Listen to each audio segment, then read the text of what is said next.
What's going on, everyone, and welcome into Plizont's podcast, filled to the brim with glitchy analysis and freezing cold takes, so cold that they're boiling hot. Today's episode is proudly sponsored by Hungry Howie's Baton Rouge. Guys, check out their website for takeout deals and delivery deals. Right now, they've got an awesome special. Get a large one-topping pizza for just $7.99. Thanks again to Hungry Howie's Baton Rouge.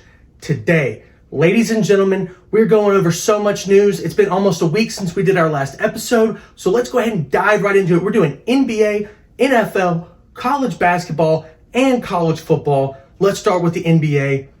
First up, let's talk about the Warriors versus Kings series. Stephen Curry just gave us one of the greatest performances of playoff history. He dropped 50 points in a Game 7, and after taking some time to think about it, it's the greatest Game 7 that I've ever seen. And I watched LeBron James and Kyrie Irving come back and win down 3-1 in the NBA Finals. Curry was all over the floor. 10 points in the first, 10 points in the second, 16 in the fourth, 14 in the fourth. Not to mention, he dropped 6 assists, 8 rebounds, and a steal. This guy did every single thing he was asked to on the court, locked in. We have not seen this Kobe Bryant killer mentality since Kobe Bryant himself, rest in peace. I think that Stephen Curry could easily play his way into the top 5 players of all time if he continues on this stretch. But now let's talk about a little franchise building. First up, we're going to talk about the Kings. I think that this Kings team is a young Warriors dynasty in the making. You've got De'Aaron Fox and Malik Monk, kind of like Klay Thompson and Stephen Curry. You've got Domantas Sabonis, that's almost exactly like Draymond Green. Now all you really need is a couple of wings like a young Andre Iguodala or, a Harrison Barnes that could please step up and make some shots. But I digress. Let's continue to talk about this Kings team. I really, really do think that the GM of the Kings has done a phenomenal job building out this roster, and it's only up from here. The only way the Kings could go down is by losing key players like Barnes, like Sabonis, or Monk. I think that the GM has got a lot on his plate this offseason to continue pillaring towards greatness. But on the flip side, let's talk about where do the Golden State Warriors go from here? Now, this run that they're on could stop in the second round, or it could go all the way to the finals. But it's clear that it's coming to an end, the dynasty of Steph, Klay, and Draymond. I think that the Warriors have 2 key pieces to build around, and one of them is going to surprise you. The first up is Andrew Wiggins. Best 3-and-D guy on the court for the Warriors, one of the best in the league. He's only 28 years old, and he's still playing phenomenal basketball. There was a very small case before Game 6 last year that he could have been Finals MVP. Let's talk about the other piece, though. Kevon Looney. This guy has been absolutely instrumental in the Warriors, A, getting to the playoffs, and B, the Warriors winning this last playoff series. He is the first person since Dwight Howard to have 3 20-rebound games in a series. I cannot tell you how many assists I watched this man drop. He is going to turn into the Draymond Green after Draymond is done playing. Now, in terms of Jordan Poole, we've got to see some more. I don't know if the Warriors are going to decide to move off of him or not, but let's talk about that. I think that the Golden State Warriors are going to keep Draymond Green and move Jordan Poole. Now, this all stems back to the punch heard around the world at the beginning of the season when Draymond punched Jordan Poole. Now we are seeing in the playoffs, Draymond Green and Jordan Poole have sort of mended their relationship, can play on the court together and play winning basketball. But in Game 6 of this first round versus the Kings, Draymond Green tried to talk to Jordan Poole and get some pep in his step, maybe coach him a little bit. And it seems that Jordan Poole kind of shoved him away, and he doesn't want that from Draymond. Now, Jordan Poole did not play up to expectations in this first round, and Draymond Green absolutely did. Jordan Poole just signed a big extension before the season started, and Draymond is a player option free agent in the summer. The Warriors are going to have a choice to make, Draymond or Jordan Poole. Win now or the future? Which one do you think that they should take? All right, last thing that I wanted to talk about, specifically Golden State Warriors, let's talk about how Stephen Curry can play himself into being a top 5 player of all time. That's a lot, and I know there's a lot of recency bias behind this 50-point performance in Game 7, but I really do think that he has a chance to play himself into being a top 5 player of all time if he can win another title and another Finals MVP.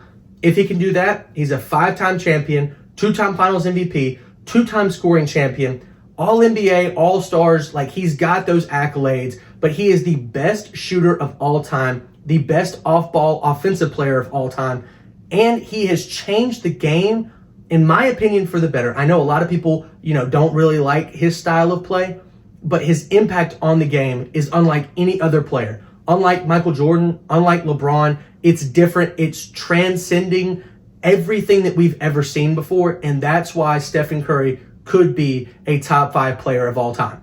All right, now let's talk about how this Warriors and Lakers series could be the greatest second-round matchup of all time. Now, we all know the LeBron versus the Warriors dynasty. We have seen those awesome finals, and this is a closing into that saga. It is an ultimate matchup between one of the greatest point guards of all time, one of the greatest players of all time, a couple of role players on Golden State trying to lock in their Hall of Fame status in Klay Thompson and Draymond Green. The same with Anthony Davis. I am absolutely in love with this matchup. I think whoever wins this will end up going to the NBA Finals, and Stephen Curry could cement his legacy as a potential top 5 player of all time, and LeBron could cement his legacy as the greatest player of all time. In my opinion, he is, but I think in a lot of other people's minds, if he can get one more title, he is the GOAT. Now, that being said, let's talk about the second round of the playoffs. Let's go ahead and predict everything that's going to happen. We've already had a couple of series start, so let's go ahead and get into the first one. The Nuggets right now are up on the Suns 2-0. The Suns' bench depth is clear. It's clear that they are not a finals contending team. I saw this a little bit in the first round and pointed it out, but now it's crystal clear. You could not pick out any player on that Suns bench and make him a potential starter on another team. I think that Chris Paul is pretty much done for the series. It looked like he pulled his groin. If he comes back, he's not at full health. So I'm going to go ahead and say the Nuggets are going to sweep the Phoenix Suns. 4-0. Nuggets go into the conference finals. Next up, we've got Lakers versus Warriors. LeBron versus Stephen Curry. I think the Warriors have a lot on this series in terms of talent. They've got Draymond, Klay Thompson, Kevon Looney, Stephen Curry, Jordan Poole. I mean, you name it. Andrew Wiggins. The Lakers have a lot of good role players, but outside of LeBron and AD, the question is, who's going to be that third guy? Will it be D'Angelo Russell? Will it be Austin Reeves? Will it be Dennis Schroeder? I'm not really sure.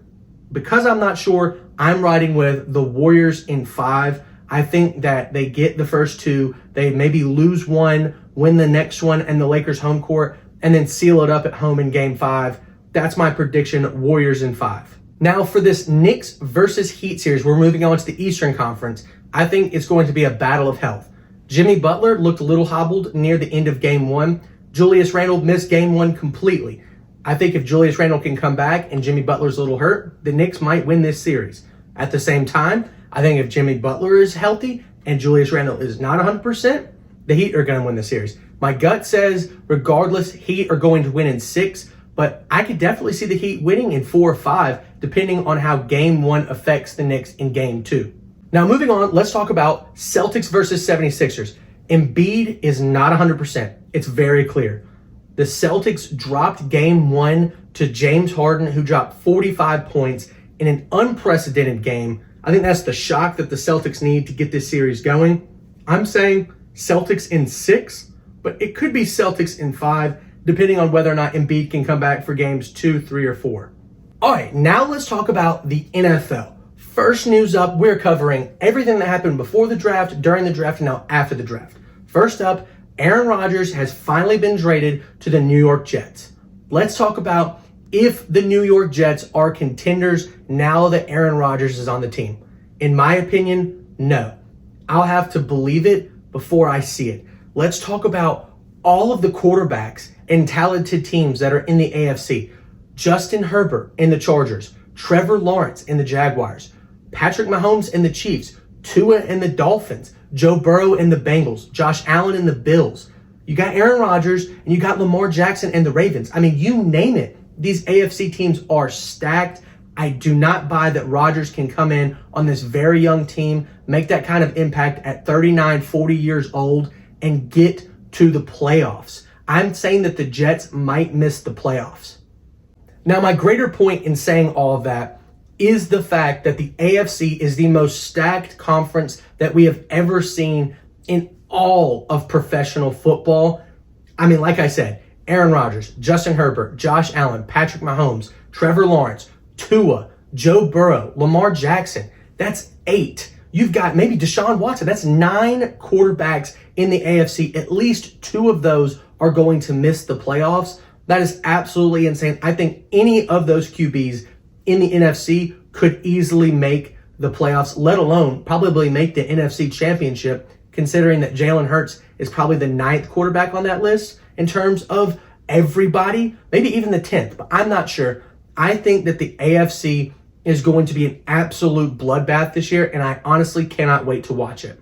Next piece of NFL news, let's talk about Lamar Jackson signing a 5-year, $260 million deal with the Baltimore Ravens. All of the credit for this deal goes to 1, Lamar Jackson, and 2, Jalen Hurts.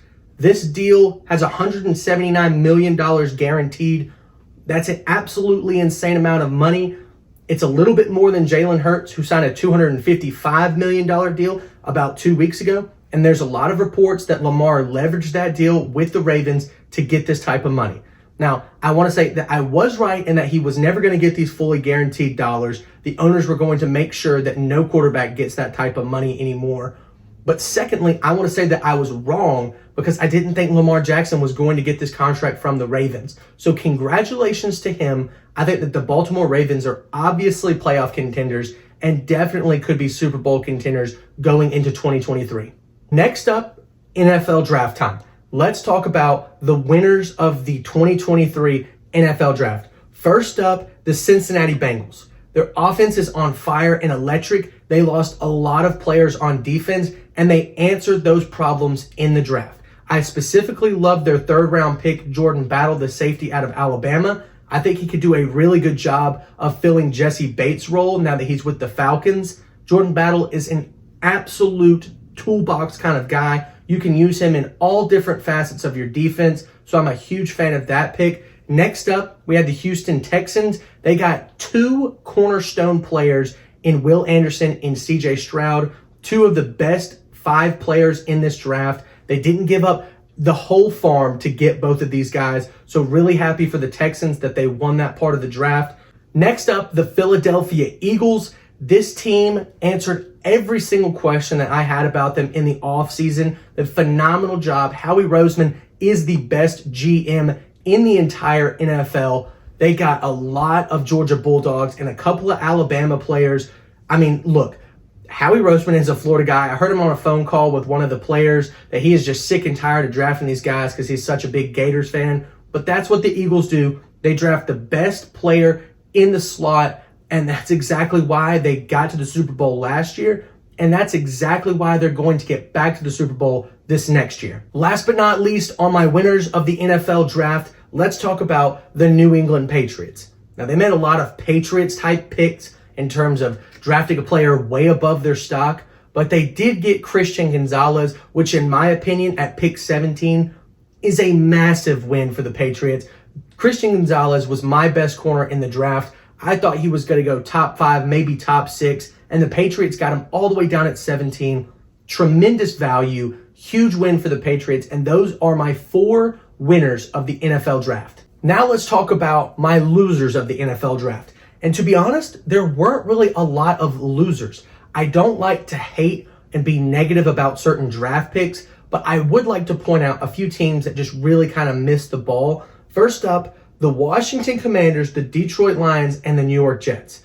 And all of their first round picks I thought were stretches. I thought all of those picks were second round talents, and they got taken in the first, especially Jahmyr Gibbs and Will McDonald. Not to say that those guys will not succeed in the NFL, but in terms of their value as of right this moment, I thought that they were second round guys.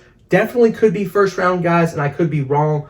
but I definitely thought that those teams stretched a little bit. Now, speaking of stretching, I thought that the Chicago Bears did the exact same thing with their offensive tackle taken with pick 10. The tackle right from Tennessee seemed like another stretch. I had him going in the back end of the first round. They traded down with the Eagles and only got a 4th round pick. Kind of a misplay, but I, once again, could be wrong about this pick. I'm not an NFL scout. But next on my list is the Miami Dolphins. That's just because they lost their 1st round pick for tampering with Tom Brady while he was in New England. Huge loss for the Dolphins. This is a team that's trying to compete for a Super Bowl. You can't be making misplays like this. That's a huge L. Speaking of huge losses, the San Francisco 49ers also were without a 1st round pick this year because they traded for Trey Lance, not for him, but to trade up to get him. They traded 3 first rounders, I think last year's, this year's, and next year's. So the 49ers had a major loss there. So those are my 4, maybe 5 losers of the NFL draft.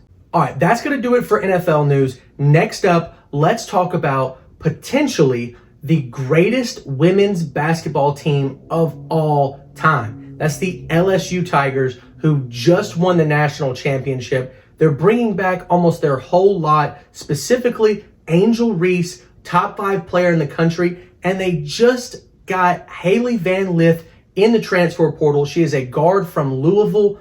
Me personally, huge LSU Tiger women's basketball fan. I think that this has a chance to be one of the greatest moves in women's basketball history. Haley Van Lith is setting a trend here for good players to go play with good teams. I'm an amazing fan of this deal. I think that this is going to absolutely change the dynamic of women's basketball. And you can guarantee it that I am going to watch almost every single LSU Tiger women's basketball games.